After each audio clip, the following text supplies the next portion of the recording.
Today what we're going to do is we're going to convert this Canon S100 Powershot camera into an infrared camera. There's a couple of things we're going to have to do to it. One is we're going to have to remove the internal IR block filter.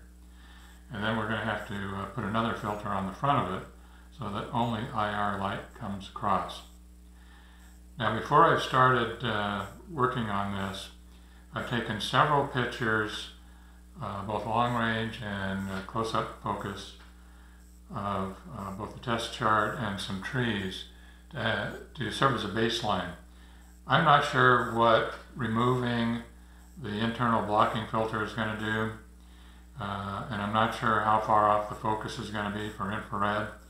If this were a full frame or an APS-C size camera, the focusing sensor is not in the same optical path as the camera sensor, and so there's going to be a disparity between the two with the IR light and the blocking filter removed. On this camera, I'm not sure what's going to happen, but I wanted some reference shots so that I know once I get the IR filter on there and start taking IR pictures, whether or not I need to go in and adjust the focus manually internal in the camera, or if it's going to work fine as it is. It's always good to have that kind of reference shot. The other thing I've done is I've removed the battery, of course, just to make sure we don't have any whoopses while we're in there poking around. Now, your workspace setup is going to have to be clean because we're going to open up the sensor bracket and we're going to expose the inside of the lens to the ambient air. So you want to be in a clean environment, you want to have a clean workspace, you don't want any fans running, any dust bunnies running around. It's also a good idea to be working on a floor that will allow you to see the screws when you drop them, because there are some tiny screws here, and if you were to drop this screw on a carpet or a rug, you'll never find it. So I've got a hardwood floor here for when I drop the screw, if I drop the screw. For tools, you're going to need a 000 Phillips screwdriver. You're going to need a small bladed screwdriver for prying. You're going to need an X-Acto blade for cutting away some epoxy that is on some of the screws. And this needs to be a used blade, not a new one, a used one, and one where the tip has already been broken off, because you're going to be prying with this to chip away at some of this glue that's in there. And if the tip of the blade is on there, that tip is going to go flying somewhere, and it could fly into the innards of your camera. So make sure the tip is already gone. You're also going to need a pencil and some paper along with some Scotch tape so that you can keep track of the screws. You're going to need a little ultrafine Sharpie for marking the focus screws, and some masking tape for holding back the LCD as you work on it. You're also going to need a little pouch here to put in the IR blocking filter so you can save that. So the first thing you're going to do is you're going to remove 6 screws off of this camera case and remove the back of the case. There's 2 screws here, 2 on the bottom and 2 on the side. So let me pull those off.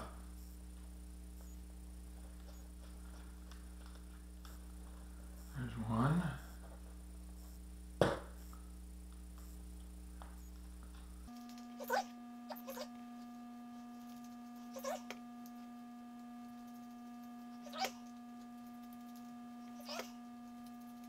Six. And I'm going to put some Scotch tape over the top of those and label them so I know which screws are which.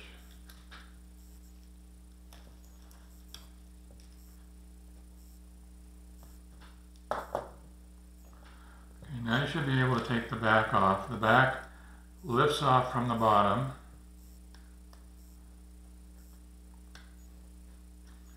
And then there's a couple of tabs along the top, and you just need to gently pry those out, and it comes right out all in one piece. Set that aside. Now what we need to do is unhook the LCD screen. The LCD screen is hooked on here with a little bracket, L-shaped bracket with one screw right there. Now, before you unscrew it, take a look at how this bracket is in there. There's a little zigzag here that's over some metal tabs, and there's a little tab here that it hooks under. So you can go ahead and take the screw out.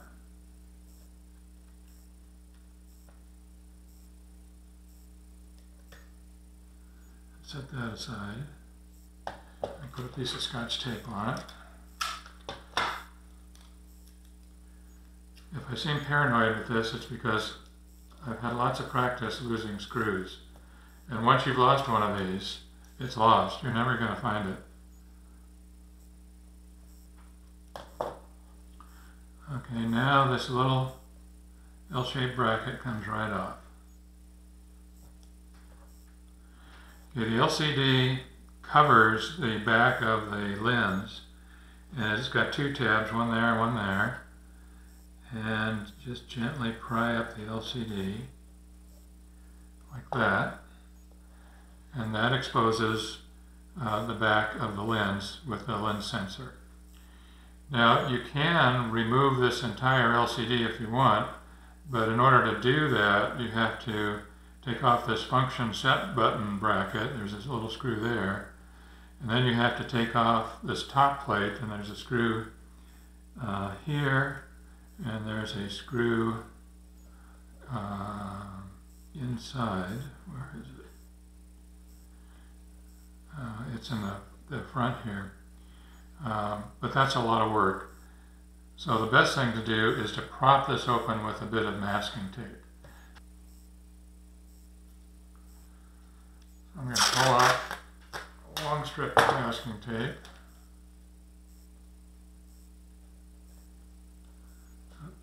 We're going to lift this up to about there. Put the tape along that.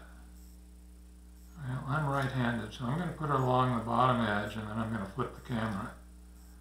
So there's one, there's two. So now it's propped open. I'm going to turn the camera upside down,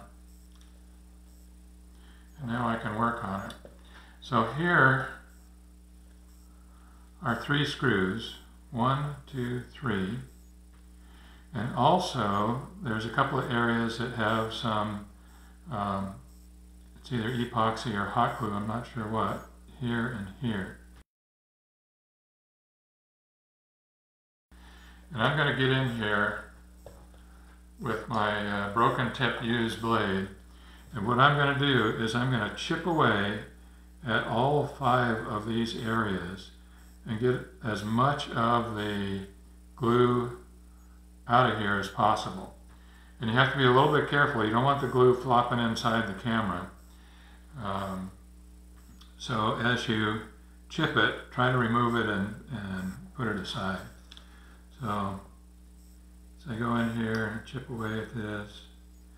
And you're chipping away at it for 2 reasons. One is you want to free up this screw, but also they ran the glue over into the plastic holder there, so that if the screw were to get loose, this copper heatsink wouldn't move. Now, I'm going to shortcut this. This actually takes quite a while. Once you have chipped away at it, get a bottle of canned air and blow in it. Try to get all the dust away from it. Now, what I want to do is I want to mark these screws. These screws actually adjust the focus on this sensor, and I want to mark them in a way that I can tell when I put them back in where they belong. And because I'm going to mark each one at a slightly different pace, you're going to have to keep track of which screw goes where. So for my purposes, I'm going to mark them all to the bottom so they're all pointing towards me.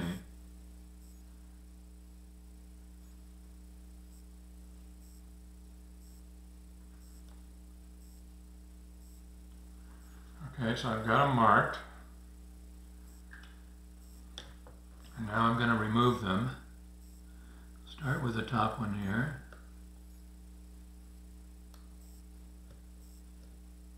And keep track of how many turns you use to pull them out. So I've got 1 turn, 2 turns, 3 turns, and it's out. All right, so that is my top left one.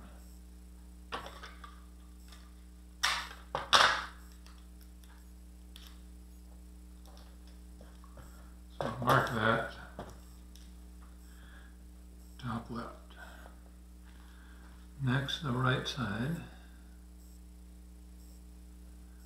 1, 2, 3, and it's out.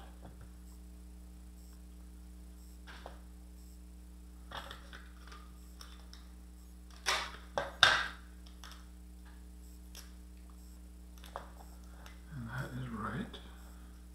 And then the bottom one. Actually, it's the top since it's upside down, but to me it's the bottom. 1, 2, 3.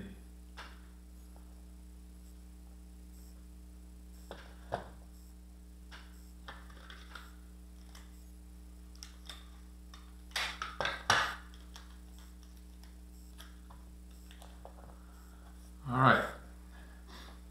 So I've got all 3 screws out. Now what I need to do is pry up this heatsink that has the sensor on it. And that's a little difficult here. You've got to find the right edge. And there's always a little bit of residual glue on it, so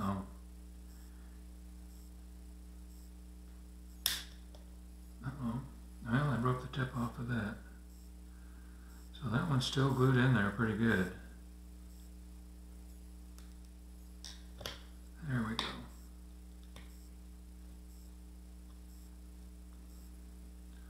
So I've got that one and that one.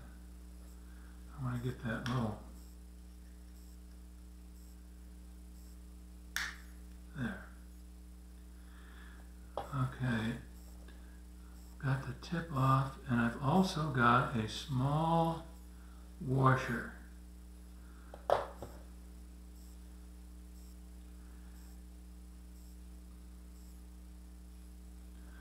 Okay, you probably can't see that, but that's a small washer, and that came off of the right-hand side. And see, this is the sensor, and in front of the sensor is the glass. Now what I want to do is I want to get that glass out of there, and I have attached to the, oh, there's another washer. So there were 2 washers.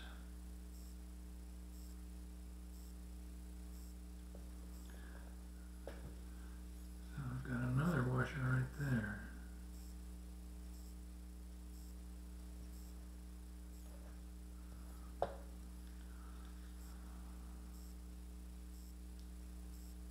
That's all I see.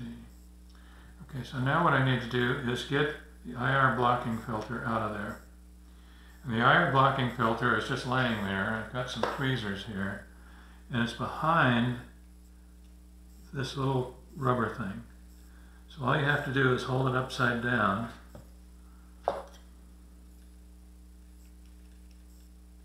And kind of tease that filter out of there.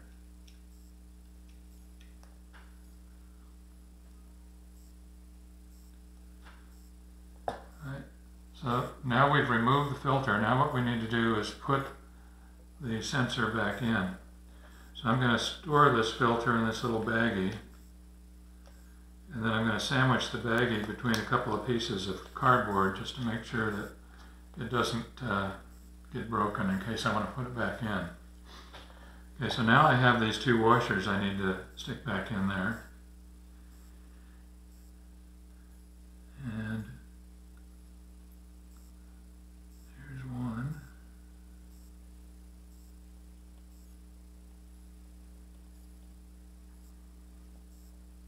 And here's the other one.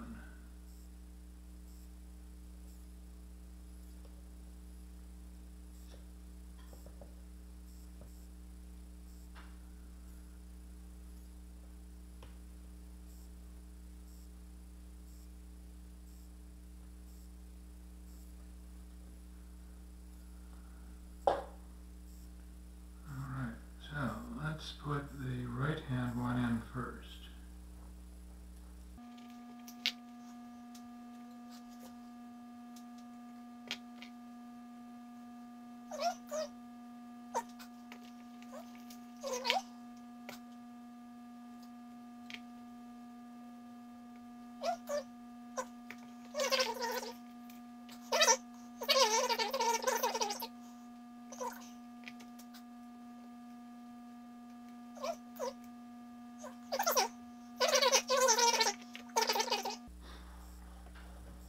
Alright, so now I'm going to put the LCD back in. I'll remove this tape carefully.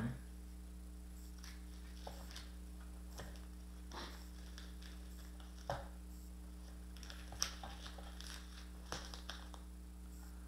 the LCD goes back in. There's two little tabs that get stuck in their homes. And then this L bracket latches in there, goes through the little zigzag, and then you have this teeny tiny screw that goes in.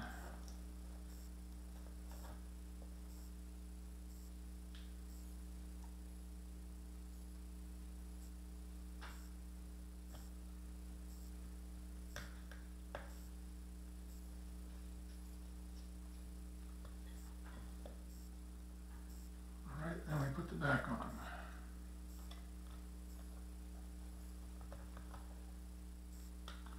Snaps on the top and down the bottom. Okay, now I'm going to put in these 6 screws. I got into trouble the first time I tried this, and I followed the instructions I found online, which said that you don't really have to put the screws in to test it. You just have to hold the case together. Well, I did that. But I ended up with the dreaded lens error that I could only fix by buying a new lens and replacing it. So I think what you're going to find is that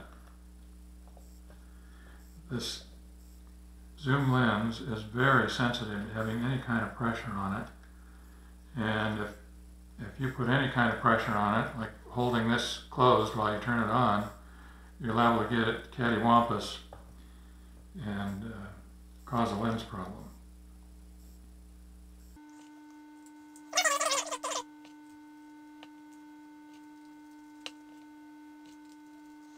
So it's back together. Let's put the battery in.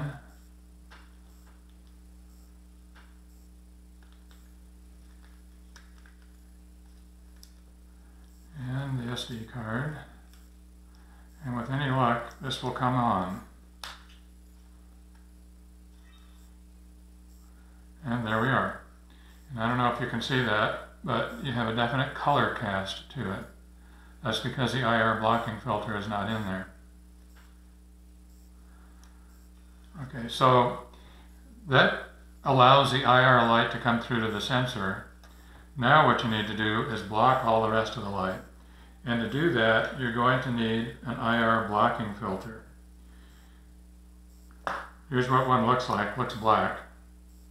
I bought this off eBay from a vendor in China. But of course, you have to have a way to attach it. And this is a lens cap I bought also. To attach it, what I bought was this Filter Innovations mag filter. It's a magnetic filter. And what you do is you place this little magnetic ring on your camera.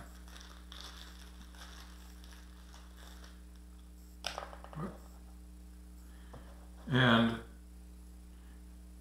it attaches to this and then allows you to put filters on it.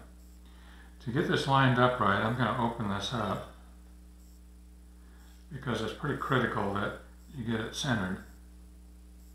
And it's easier to do if you can line it up with your fingers. I've got it lined up there. I haven't pressed on it yet. I'm going to turn this off because I don't want to press on this lens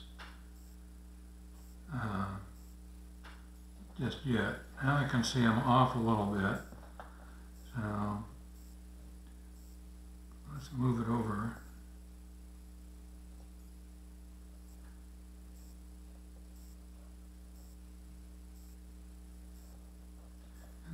press down. Now the other thing I learned is that whenever this lens is opening and closing, you don't want to have any weight or any pressure on it. So before you put this on, make sure it's open. See, and there it attaches. And before you turn it off, take this off.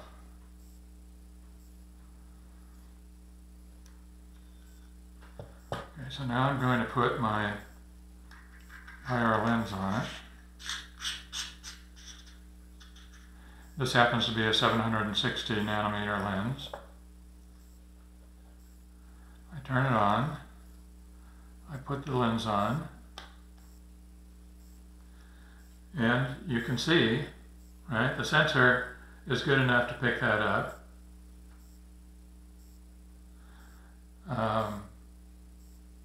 And now what we need to do is see how much the focus changed. So I'm going to go outside, take a few pictures, and see if I need to do any adjustment to the focus.